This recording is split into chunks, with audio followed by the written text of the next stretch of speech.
السلام علیکم ورحمۃ اللہ وبرکاتہ۔ اللہم صلی علی سیدنا مولانا محمد وعلی آلہ واصحابہ وبارک وسلم صلاۃ و سلام علیک یا سیدی یا رسول اللہ صلی اللہ تعالی علیہ وسلم۔ ذکر حضرت امام ابو الحسن علی رضا بن امام موسیٰ کاظم علیہ السلام۔ ہاں محبوب و حبیب الرحمن، مطلوب جملہ موحدان، فانی در ذات مولا امام ابو الحسن علی بن موسیٰ رضا رضی اللہ تعالی عنہما ائمہ اہل بیت میں سے 8ویں امام ہیں۔ آپ کی والدہ ماجدہ کا اسم گرامی نکتم تھا۔ شواہدات نبوات میں لکھا ہے کہ وہ یعنی نکتم حضرت بی بی حمیدہ کی کنیز تھیں۔ حضرت بی بی حمیدہ نے جو امام موسیٰ رضی اللہ تعالی عنہما کی والدہ تھیں، ایک رات رسول اللہ خدا صلی اللہ تعالی علیہ وسلم کو خواب میں دیکھا۔ آپ نے فرمایا کہ اس کنیز کو اپنے بیٹے موسیٰ رضا کو بخش دو، اس کے بطن سے جلدی ایک فرزند پیدا ہوگا جو بہترین خلائق ہوگا۔ بی بی نکتم کا بیان ہے کہ جب امام علی رضا میرے بطن میں آئے تو مجھے حمل کا بوجھ بالکل محسوس نہ ہوتا تھا اور نیند میں مجھے تسبیح و تحلیل کی آواز سنائی دیتی تھی۔ آپ کی ولادت ایک روایت کے حساب سے بروز جمعہ 11 ذی القعدہ، ایک روایت کے حساب سے آپ کی ولادت بروز جمعہ 11 ذی الحجہ 148 ہجری مدینہ منورہ میں واقع ہوئی، اور ایک روایت کے مطابق 153 ہجری میں ہوئی۔ آپ کا اسم مبارک علی تھا، کنیت ابو الحسن اور ابو محمد تھی، اور آپ کے القاب رضا، مرتضیٰ، ضامن اور صابر وغیرہ اور بہت تھے۔ آپ کی عمر اپنے والد ماجد حضرت امام موسیٰ کاظم کے وصال کے وقت 23 سال تھی۔ والدہ ماجدہ کے بعد آپ نے مسند امامت پر متکمن ہوئے۔ آپ نے حقائق و معارف اور کرامات کا اظہار فرمایا۔ اہل بیت میں سے بہت کم کسی سے ظاہر ہوئے ہوں گے اتنے کرامات اور حقائق و معارف آپ سے ظاہر ہوئے۔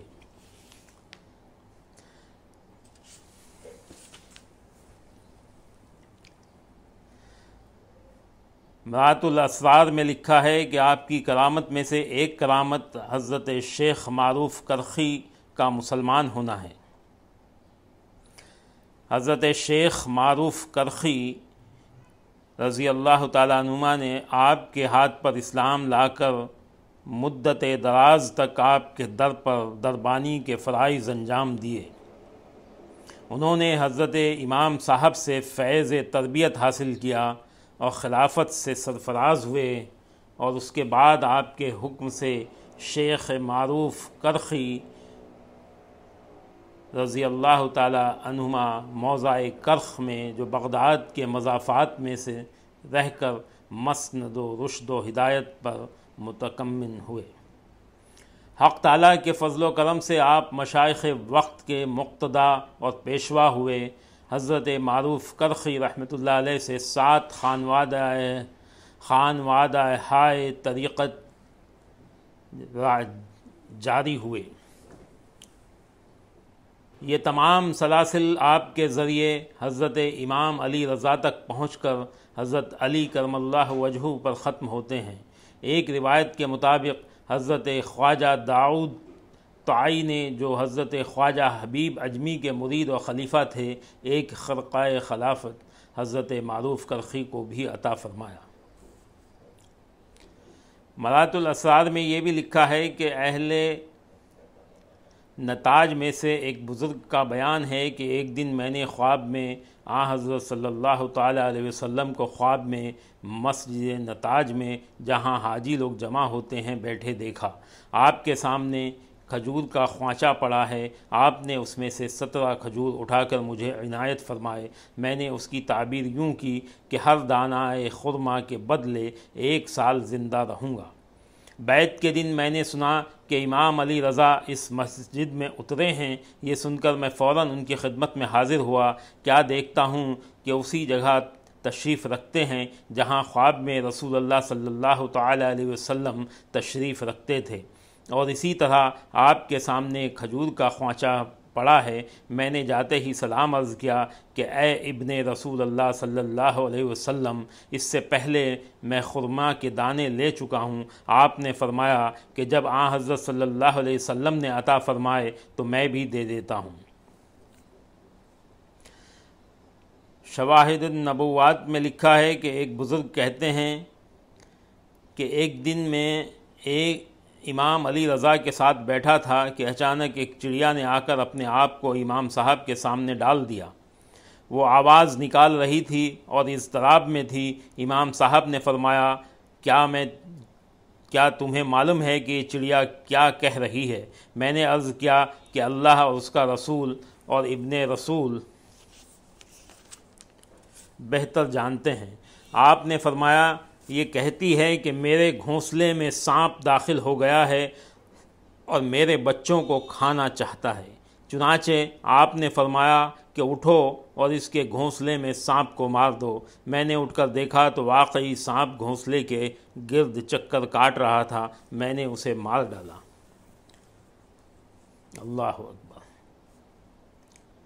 اسی کتاب میں یہ بھی لکھا ہے کہ ابو اسماعیل سندھی نے امام صاحب کی خدمت میں آ کر سندھی زبان میں سلام عرض کیا۔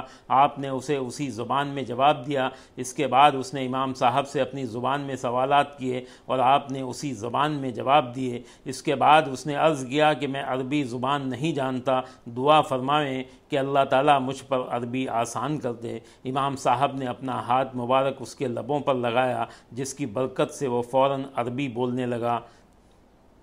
ابو سلط کہتے ہیں کہ جس ملک سے کوئی شخص آتا تھا آپ اسی زبان میں اس سے کلام فرماتے تھے، بلکہ ان سے بھی زیادہ فصیح زبان بولتے تھے۔ آپ کے سامنے نابینا بینا ہو جاتے تھے اور برس جیسی امراض 1 ساعت میں ختم ہو جاتی تھی۔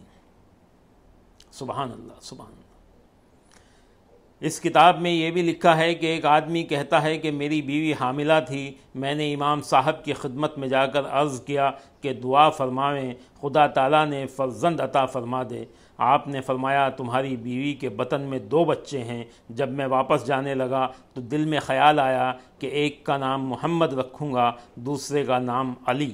آپ نے مجھے آواز دے کر فرمایا کہ ایک کا نام علی رکھو اور دوسری کا نام عمر۔ جب وہ بچے پیدا ہوئے تو ایک لڑکا تھا اور دوسری لڑکی۔ چنانچہ میں نے ایک کا نام علی رکھا اور دوسری کا اسم عمر۔ ایک دن میں نے اپنی ماں سے دریافت کیا کہ عمر کیا نام ہے؟ اس نے جواب دیا کہ میری والدہ کا نام عمر تھا۔ اس نے یہ بھی کہا کہ ایک دن میں امام صاحب کی خدمت میں چند مسائل دریافت کرنے کی خاطر حاضر ہوا۔ وہاں اس وقت لوگوں کا اس قدر ہجوم تھا کہ میں ان کے پاس نہ پہنچ سکا۔ جائے کا کہ سوال کرتا، چنانچہ میں متحیر کھڑا تھا کہ اچانک ایک غلام نے اندر سے آ کر مجھے ایک کاغذ دیا اور کہا کہ اے فلاں، یہ تمہارے سوالوں کا جواب ہے۔ جب میں نے غور کیا تو میرے انہی سوالات کا جواب تھا۔ سبحان اللہ، سبحان اللہ۔ مرات الاسرار میں لکھا ہے کہ جب امام موصوف کے کشف و کرامات کا اس قدر اظہار ہوا تو خلیفہ مامون بن ہارون کے دل میں ان کے حق میں اعتقاد پیدا ہوا اور کہنے لگا کہ خلافت آپ کا حق ہے، میں آپ کے حق میں دستبردار ہوتا ہوں۔ لیکن امام صاحب راضی نہ ہوئے اور فرمایا کہ ہمیں اس کی خواہش نہیں۔ لیکن کافی گفت و شنید کے بعد آپ نے امام موصوف کو اپنا ولی عہد مقرر کر دیا کہ میرے بعد آپ خلیفہ ہوں گے۔ آپ نے فرمایا کہ اس امر کے متعلق جعفر جامع خبر نہیں دیتا کہ صحیح ہوگا، چنانچہ وہی ہوا۔ مامون خلیفہ نے عباسیوں کی سازش سے امام صاحب کو زہر دے دی، چنانچہ حضرت شیخ علاء الدین سمنانی قدس سرہ اپنی کتاب چہل مجالس میں فرماتے ہیں کہ جب امام علی رضا علیہ السلام مامون کی درخواست پر باغ میں تشریف لے گئے اور خلیفہ کے ہاتھ سے چند انگور کے زہر آلود دانے کھائے اور جانتے تھے کہ زہر آلود ہیں، تو اسی روز آپ کا وصال ہو گیا۔ اس وقت آپ کے فرزند محمد تقی، جن کی عمر 7 سال تھی، بغداد میں تھے۔ آپ نے آن کی آن میں اسے توس پہنچا دیا اور وصیت فرمائی کہ فلاں جگہ کو کھودنا، وہاں سے ایک پتھر برآمد ہوگا جس پر کچھ لکھا ہوگا، مجھے اس پتھر کے نیچے دفن کرنا۔ اس کے بعد فرمایا کہ جب تم بلوغت کو پہنچو تو میں نے فلاں درخت کے نیچے ایک امانت رکھی ہے، وہاں جا کر اس کو باہر نکالنا۔ وہ امانت کتاب جعفر جامع ہے، اور جو امیر المومنین حضرت علی کرم اللہ وجہہ نے لکھی تھی، اس کے اندر غیب کے رموز درج ہیں، اور اس کتاب کو کوئی شخص نہیں پائے گا سوائے اس کے جو امام ہے، اور یہ بھی لازم نہیں کہ امام ہر وقت حاضر ہو، اور وہ کتاب درجہ بدرجہ امیر المومنین علی رضی اللہ عنہ کے فرزندوں کو پہنچتی رہے گی، اور امام حسینی کے سوا کوئی نہ ہوگا۔ اور اس وقت وہ کتاب اور چند اور چیزیں جو انبیاء علیہم السلام سے ملی ہیں پوشیدہ ہیں، اور جب امام مہدی ظاہر ہوں گے ان کو مل جائیں گی۔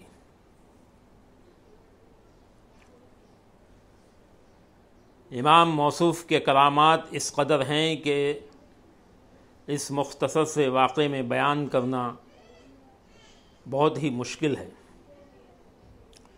مرات الاسرار میں کتاب منتخب التواریخ سے نقل درج کی گئی ہے کہ امام موصوف کا وصال ماہ صفر کے آخر 2003 ہجری میں ہوا۔ آپ کا مزار مبارک توس میں ہے، جو آج کل مشہد کے نام سے مشہور ہے۔ مرات الاسرار میں کتاب حبیب ایسٹر سے منقول ہے کہ امام موصوف کی وفات کے متعلق 2 قول ہیں۔ ایک یہ کہ آپ کا وصال ماہ رمضان سن مذکورہ میں ہوا اور وہ خلیفہ مامون کا عہد حکومت تھا، اور دوسرا قول یہ ہے کہ آپ کا وصال 208 ہجری میں ہوا۔ امام برحق کے 5 فرزند اور 1 دختر، ایک روایت کے مطابق 4 فرزند اور 1 دختر، اور ایک روایت میں ہے کہ سوائے امام تقی کے آپ کی کوئی اور اولاد نہ تھی، رحمۃ اللہ تعالی علیہم۔ اللہم صلی علی محمد وآلہ واصحابہ اجمعین برحمتک یا ارحم الراحمین یا الہ العالمین یا رحمن الرحیم یا رب کریم۔ تو سرکار دو عالم صلی اللہ تعالی علیہ وسلم اور ان کی تمام آل پاک اطہار کے صدقے، حضرت مولا علی مشکل کشا اور حضرت سیدہ فاطمۃ الزہرا سلام اللہ علیہ کی تمام آل پاک اطہار کے صدقے، بالخصوص حضرت امام علی رضا علیہ السلام کے صدقے مولا ہماری بخشش و مغفرت فرما، یا الہ العالمین یا رحمن الرحیم یا رب کریم۔ ان کے صدقہ طفیل ہمارے تمام صغیرہ کبیرہ گناہوں کو بخش دے۔